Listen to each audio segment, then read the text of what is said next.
Arabs are the most maligned group in the history of Hollywood.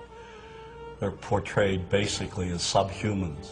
Untermenschen, a term used by Nazis to vilify gypsies and Jews. These images have been with us for more than a century.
For 30 years, I've looked at how we, particularly when I say we, image makers, have projected Arabs on silver screens.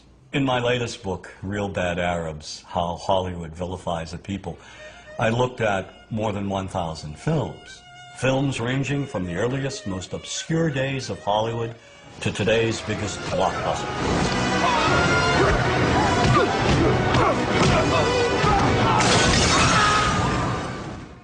And what I tried to do is to make visible what too many of us seem not to see, a dangerously consistent pattern of hateful Arab stereotypes. Stereotypes that rob an entire people of their humanity. All aspects of our culture project the Arab as villain. That is a given. There is no deviation.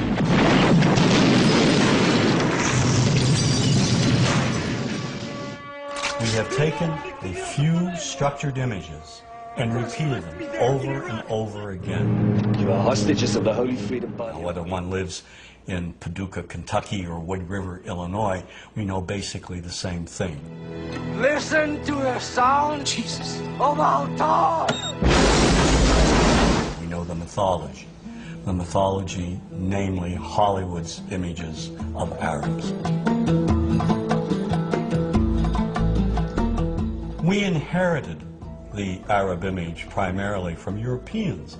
In the early days, maybe 150 years, 200 years ago, the British and the French who traveled to the Middle East, and those who didn't travel to the Middle East, conjured up these images of the Arab as the Oriental other.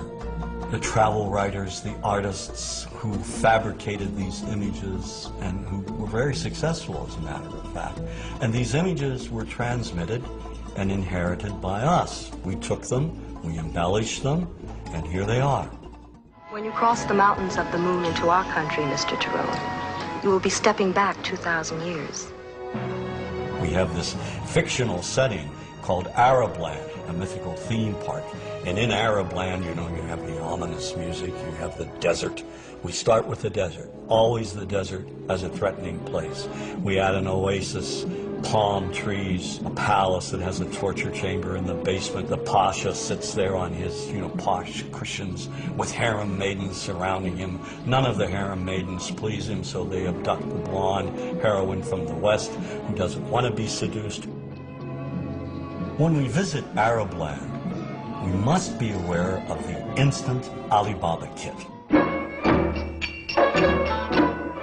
We have the property masters of Hollywood going around, and they're cladding the women in see-through pantaloons, belly dancing outfits. They're giving the Arab villains scimitars, these long, long scimitars. We see people riding around on magic carpets, turban charmers programming snakes in and out of baskets.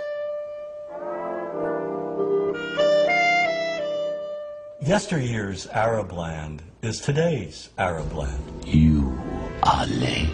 1,000 apologies, oh patient one. You have it then. I had to slit a few throats, but I got it. Disney's Aladdin was seen by millions of children worldwide. It was hailed as one of Disney's finest accomplishments. But the film recycled every old degrading stereotype from Hollywood's silent black and white past. Oh, I come from a land, from a faraway place, where the caravan camels grow, where they cut off your ear if they don't like your face. It's barbaric, but hey, it's home.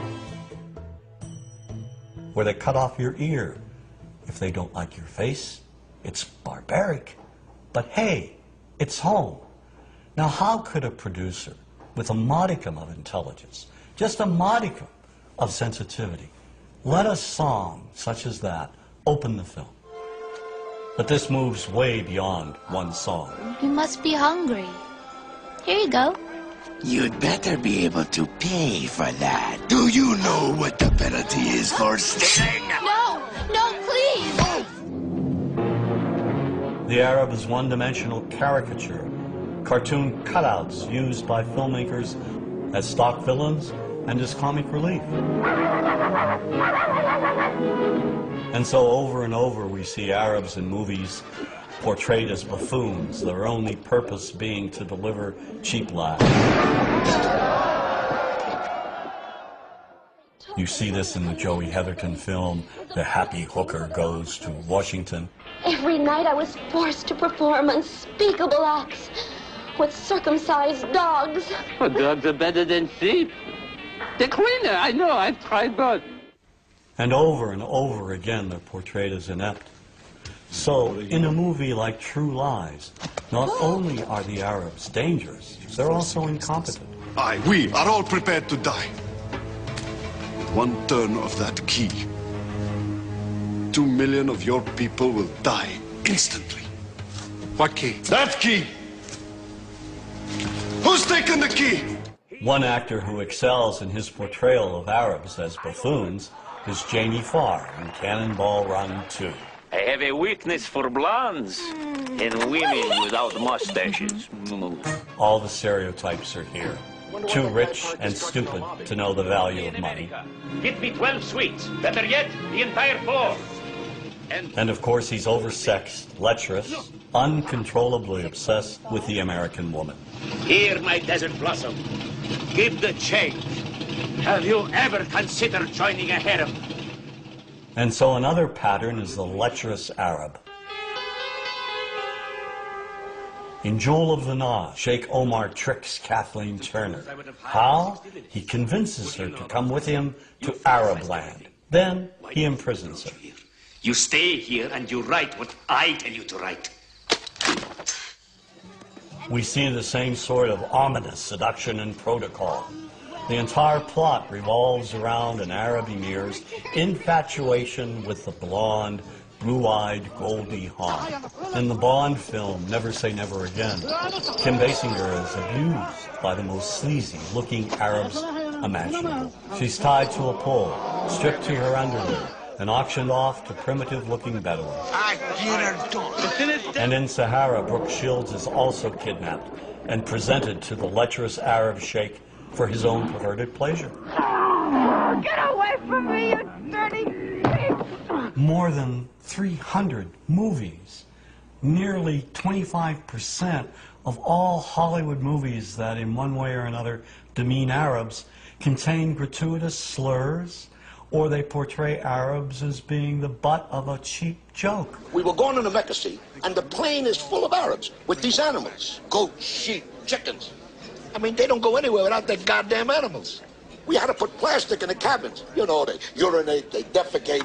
You have films by Neil Simon, like Chapter 2. The beginning of the film, the protagonist arrives back from London, and his brother says, "How was London?" And he says, "Full of Arabs." How was London? Full of Arabs. Well, imagine if he had said, "Full of blacks, full of Jews, full of Hispanics." I mean, that's ridiculous. Why do we do these things? We gotta bite. One of the most offensive films with the gratuitous images, Father of the Bride 2. It features Steve Martin selling his house to a Mr. Habib. Justin, we like house very much. When you can move out. Excuse me? The Habibs would like to buy the house, George. It's exactly what they've been looking for. Yes, when you can move. We need house a week from Wednesday. And my wife wants flour dishes in kitchen. You sell, we pay top